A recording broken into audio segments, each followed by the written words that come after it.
When I sensed the Threnodian's power here in Septimont, it was quite sudden. I slipped through the smallest of cracks to enter this Sonoro. I found Lupa in the city. We traveled together for a time and discovered the architects of the destruction. Sadly, the playwright did eventually erase Lupa's existence. As for me, I descended into the submerged aqueducts where unfortunately, I was unable to eliminate it entirely. I reasoned that you would sense the anomaly and come to Septimont, so I sought to offer you my aid. I battled the playwright, and in doing so, stripped him of his ability to control the script. Afterward, he, along with the other Fraxida's overseers, fled from me. With that, the Sonoro began to collapse. Is there anything else you wish to ask, Righteous One? Lupa and I formed a few theories during our investigation. In this Sonoro, where stories manifest as reality, roles define the identities of the to lose your role is to lose both your name and memory. In truth, Mia has long since passed and does not truly exist here. I suspect the stories created by the playwright cannot stray too far from their original frameworks. This is why he erased Lupa's name, swapping her and Mia's identities. Is there anything else you wish to ask, Righteous One? The central hub within the Veil of Glory was established by the Sentinel. Activating it requires two key conditions. Victory, which grants the blessing bestowed by the Lioness of Glory. The Threnodian set its sights on Mia for this very reason. I struck a significant blow to the Threnodian within the story, but because I failed to prevent the corruption of the central hub earlier. Throughout this journey, I often saw the figures of Lupa and Mia overlap.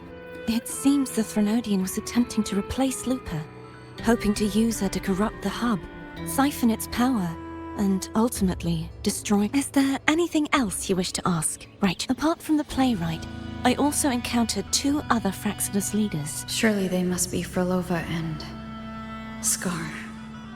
But how is Scar in Renacida? Unfortunately, I never had the chance to confront either of them directly. I saw them only briefly before. I'm not sure why they've gathered here in Septimont. We must prepare for whatever plans they have. Is there anything else you wish to ask, Righteous One? The Threnodian's frequency has vanished from Septimont. There is something else.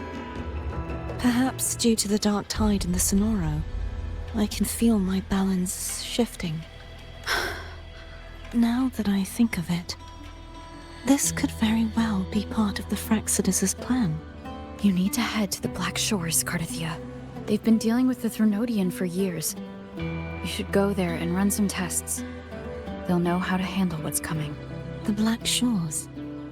Is that where you're from? If it's a place you trust, then I will go.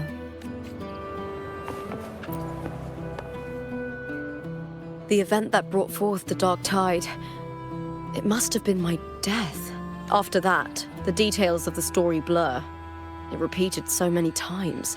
All I remember is wandering the desolate city streets in a Septimont corrupted by the dark tide. She saved me. But in that story, we couldn't fully resolve the source of the disaster. Then in another story, I encountered you. After we parted, I awoke in yet another story, in the Veil of Glory, where I finally saw the Threnodian's true form in the submerged aqueducts.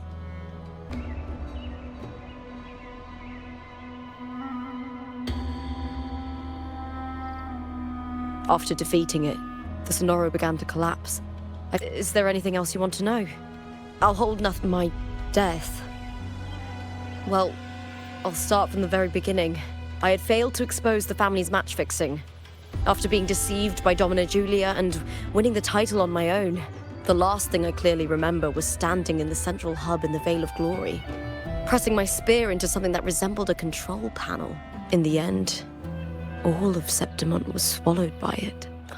I'm not sure when all this started, or where the line between the reality I knew and the Sonoro world created by the Fraxidas began to blur. But in those 3 days of the story where Cardathia didn't rescue me, I would always die on the first day, helplessly watching as my home slowly crumbled to dust.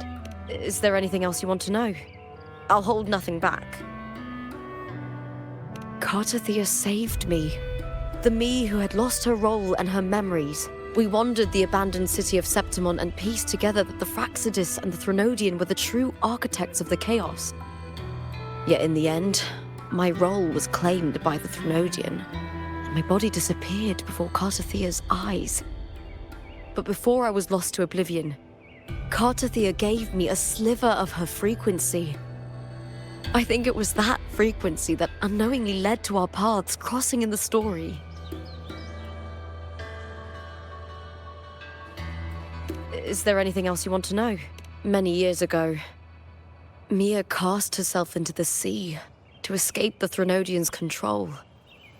But Domina Julia recovered her broken body from the depths and handed it over to the Fraxidus. For years, they subjected her remains to twisted experiments until the Threnodian's essence, still lingering within her, finally awakened. The Threnodian took control of Mia's corpse, turning it into a half-human, half-sea creature monstrosity. It formed an alliance with the Fraxidus. The last trace of Mia's reverberation was forced to be part of it, tortured and ravaged. Is there anything else you want to know? I'll hold nothing. Oh, the script and the copper mirror you gave me. I'll return them to you now. It was a long story, but the ending turned out well. Though, thinking of Mia still upsets me. Her reverberations, trapped in that monstrous body. I can't imagine her suffering over the last 20 years. When you defeated the Threnodian, you also set her free. Yes. It was an honor to have that final battle with her. Thanks to you and Cartathea, I was able to rewrite the tragic ending of this story.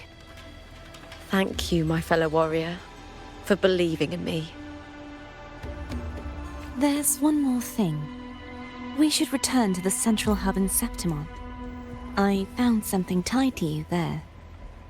The central hub. Good timing.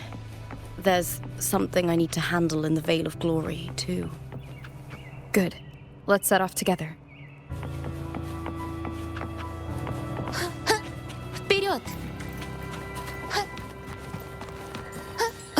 Новый подход.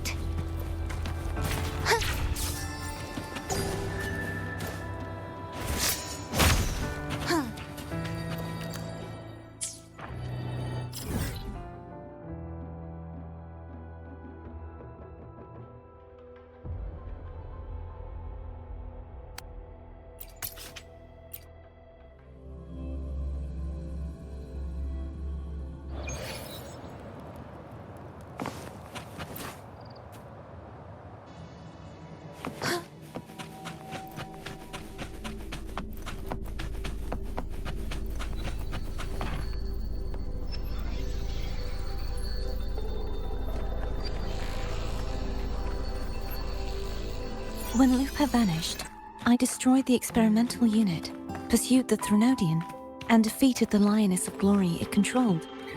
Then, I came across this place. You remember how the Threnodian took on a part of the Sentinel's knowledge and permissions, yes?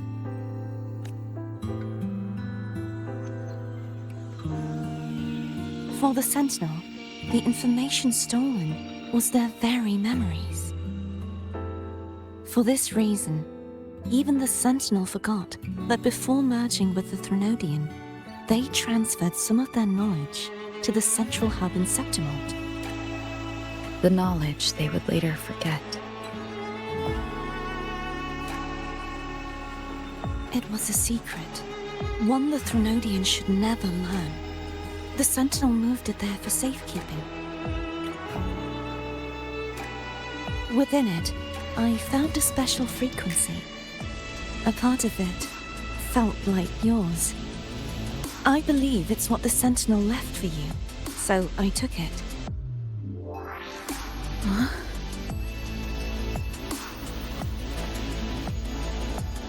It seems like a clue.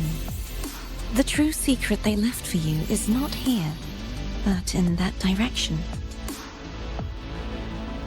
You see, before I came to meet you, I passed by the city of Septimont.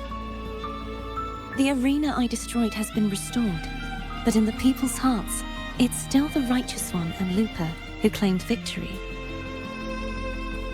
The Fraxidus' power to reshape reality is deeper than we realized. I'm afraid this is just the beginning.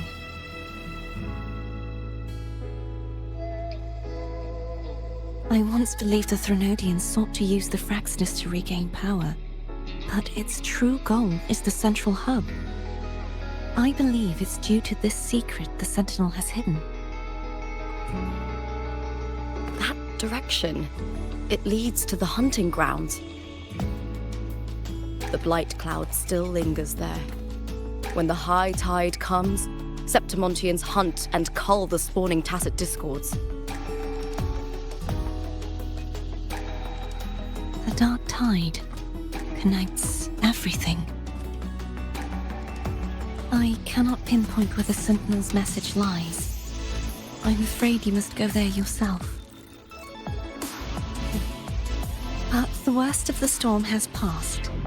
Let's take a moment to rest.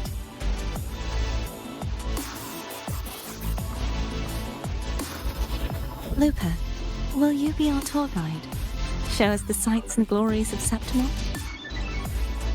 I'd love to hear more about what you mentioned earlier. The wind blowing through golden flags and the sound of wind chimes. Of course, it would be my honor.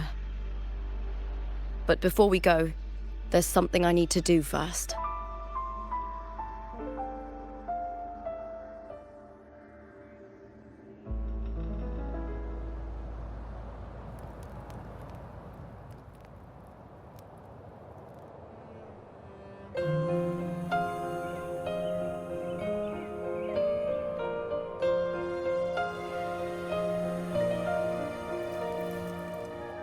Travel through a silver veil above the drifting bay. It's Mia's sword. I went through a lot to bring it back. The monster is gone now. Like so many Septimontian heroes whose bodies were never recovered, I wanted to return her weapon. This is where she gave her life. I can't say if she loved or hated Septimont more.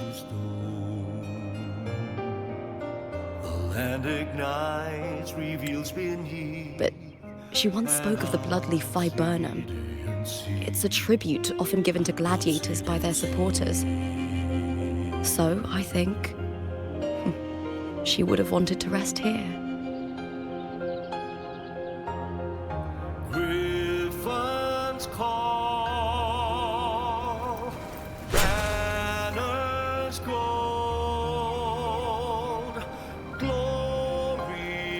It's beautiful.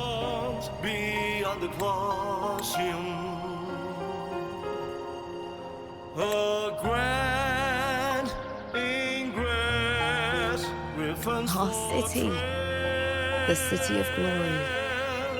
The people here love to drink, laugh, carve statues, and hunt. It burns like fire, drenched in both victory and defeat. It holds all our disappointments and all our hopes.